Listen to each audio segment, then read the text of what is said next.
Does chiropractic manipulation change the central nervous system? There's an obvious trend in the direction of chiropractic research. It's at the same time exciting and troublesome. This trend is focusing on whether manipulation has a neuroplastic effect on the central nervous system. Well, why would this be concerning? Because some researchers and their audiences are extrapolating what is known, implying that we now know why and how manipulation works, and that its main role is changing the brain's programming. However, instead of waiting for evidence of a clinical effect, these researchers appear satisfied with very preliminary results of central nervous system reactions to manipulation as proof of clinical benefit. Previously, in 2 videos, we reviewed the basic concepts of measuring neural activity in response to manipulation and a select number of studies to demonstrate as an overview what is known. Recently, 3 reviews have been published summarizing the evidence. We'll focus on the most extensive of one of these studies and follow up with a brief summary of the other 2. In our first study, we have a group of researchers who have taken on the enormous task of an in-depth, systematic review of the literature in an effort to determine what can be stated based on quality evidence.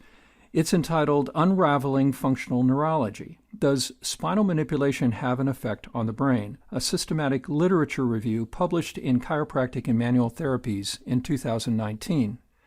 Let's review how they framed their research questions in an effort to demonstrate what is needed to have evidence of clinical effect. First, the study design and questions.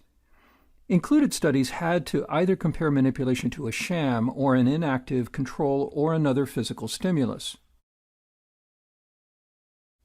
In relation to sham-controlled studies, we have the first 3 of 5 questions. First, is there an effect of spinal manipulation on brain function? Secondly, if there is an effect, how long does it last? And third, if there is an effect, is it associated with any clinical benefits? These are the effect studies.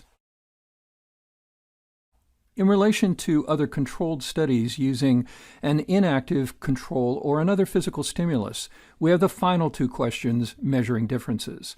Number 4, is there a difference in brain function after spinal manipulation versus an inactive control? And number 5, is there a difference in brain function after spinal manipulation versus another physical stimulus? The tested intervention had to be one of the following: manually performed spinal manipulation, instrument-assisted or mechanically assisted spinal manipulation. For combined treatment, if all study groups of a report were subjected to the same combined or concomitant approach, the article would be included. If not, it was excluded. To answer questions 1, 2, and 3, the control group could be subjected to a sham procedure or an inactive control or another physical stimulus. However, only studies using a sham or comparator could be considered to investigate the effect of spinal manipulation on the brain. Of the initial 1,514 screened articles, only 18 met the inclusion criteria and were included in the review. The size of the study samples of the 18 included studies ranged from 10 to 72. 10 were conducted on, quote, subclinical neck spinal pain, unquote, subjects. It's an odd categorization that includes patients with mild to moderate recurrent neck pain but who don't seek care. 4 were conducted on pain-free, healthy subjects, and 4 on symptomatic subjects, including 1 on subjects with experimentally induced low back pain. The types of spinal manipulation varied. 15 utilized high-velocity, low-amplitude technique, 3 utilized instrument or mechanically assisted techniques. The areas where spinal manipulation was delivered varied across the studies. In most of them, spinal manipulation was delivered where deemed necessary. So who were the comparison groups? Well, most studies used as a control group some passive type of procedure considered in the present systematic review as another physical stimulus, or they used a completely inactive control, whereas 3 used some type of sham comparator. One study compared spinal manipulation to 2 other manual therapies, which were spinal mobilization and therapeutic touch. There were many outcome measures of brain function, including functional MRI, PET scanning, and indirect measures such as V-wave, motor-evoked potentials, or cortical silent periods. These were utilized to determine different outcomes, including blood flow, reflex neural changes, and strength, among others. So let's stop here and add up the variables in need of comparison in this systematic review. Most patients in these studies were asymptomatic, so determining an effect on actual patients in pain is not possible. There were several different chiropractic techniques applied and applied in different ways, making recommendations impossible in regard to how to apply the results clinically. There were different outcomes being measured using different technical approaches varying across studies, from functional MRI, PET scanning, and various electrodiagnostic approaches. When sham treatment was used, it's not clear whether patients were able to distinguish between real and sham, and added to this heterogeneity, blinding of those who assessed the outcomes or statistical results is not clearly confirmed in most studies. So whatever we can say about the results, it's not clear enough to make any specific recommendations given the varied approaches in studying various effects. So when were the subjects assessed? In 2 studies, outcomes were assessed only after intervention or control. All other studies assessed before and after the intervention at varying time points. However, 6 studies did not specify the time of reassessment, and 4 of them did not report it clearly. The 4 studies conducted on symptomatic subjects described in their methods section that they were going to assess clinical outcomes, in particular pain intensity. However, only 2 of them did. The level of methodological quality was generally low, with an N of 7, or medium, which was an N of 8. There were 3 articles that were considered to be of acceptable quality. 5 studies were not included in the final analysis. For 2 of these studies, the authors did not report having performed a between-group analysis, and 3 studies did not report results in relationship to all the statistical between-group comparisons that they stated in their methods section. This left a total of only 13 articles used to answer the 5 research questions. The most frequently encountered methodological weaknesses were, number 1, the success of the blinding of the subjects was uncertain or unsuccessful. 2, no clear reporting whether the study was conducted on naive subjects, in other words, those who had never experienced manipulation. And 3, no reporting of whether the assessor was blinded to the treatment group. And 4, no reporting of whether the person who analyzed the data was blinded to the treatment group. For the first research questions, which we'll review now, there was a summary. Number 1, is there an effect of spinal manipulation on brain function? 2, if there is an effect, how long does it last? And 3, if there is an effect, is it associated with any clinical benefits?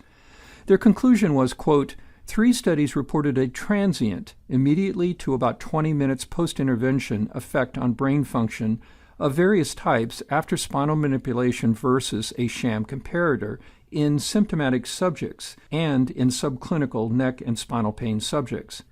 In these studies, spinal manipulation was compared to sham procedures with unclear credibility or discovered as such by the study subjects. Also, the experimental findings were untested in relation to clinical benefits. So the researcher's summary, quote, based on this systematic review, we conclude that there is presently no evidence indicating that spinal manipulation has a beneficial effect on brain function, or that the diverse findings identified in this review would be in any way indicators of a health benefit in general, unquote.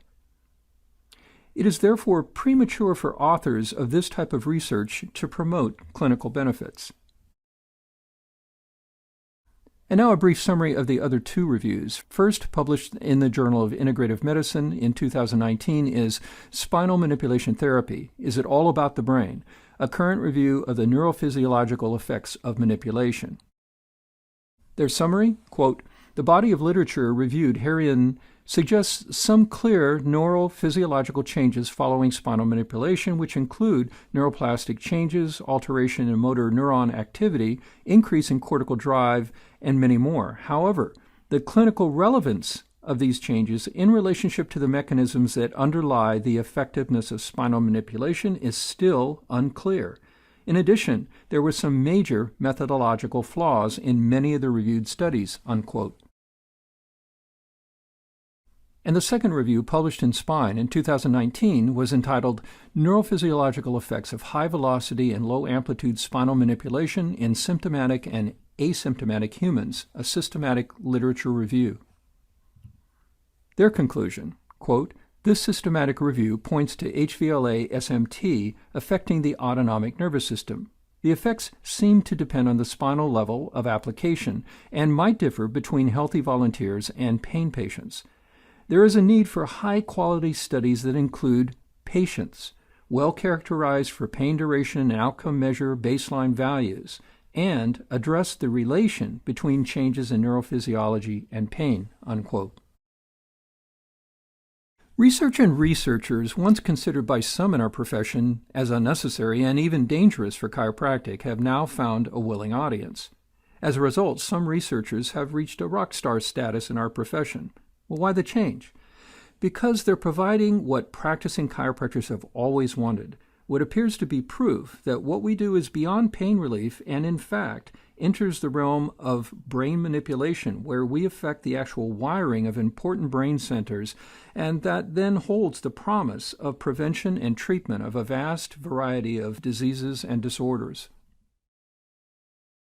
An example of how some of the researchers have a different message in their studies than that to the public at large and their chiropractic audiences is Dr. Havoc, one of the key researchers in this area, whose comments are used here. Quote, chiropractic care really does change brain function, unquote. And in a lay lecture video presentation of one of her studies, her conclusion is, quote, have you seen your chiropractor lately? You may want to have your brain's conductor fine-tuned too, unquote. The authors of the first review expressed concern, stating it would be easy to interpret this as a suggestion that the brain is unable to do its job properly, but that a chiropractor can improve the situation, unquote. However, the study considerations section of that article obviously does not support such claims, and the authors of that article point out that it's not clear how long the changes observed in the brain last. They also state that it is not known if the observed changes are at all beneficial. The authors of our first review again express caution. Quote, there is therefore a gap between the scientific discussion of the peer-reviewed study and the commercial material, unquote. And also, Dr. Havoc wrote in her book, quote, having your spine checked regularly to ensure your brain is accurately aware of what is going on in and around your body should be just as common as exercising every day and brushing your teeth. Everyone should have access to chiropractic care right from birth through to the day they pass away. I believe a lot of suffering could be prevented if this was the case, unquote. This doesn't sound like the objectivity normally expected from a researcher, even though well-intended.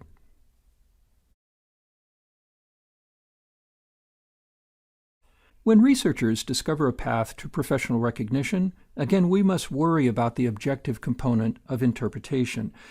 As one researcher put it in their defense for comments made to a chiropractic audience, quote, it's just playing to your audience. It's motivational. In other words, if the audience was a group of your peer researchers, you would have a different interpretation and presentation? Does truth vary by audience?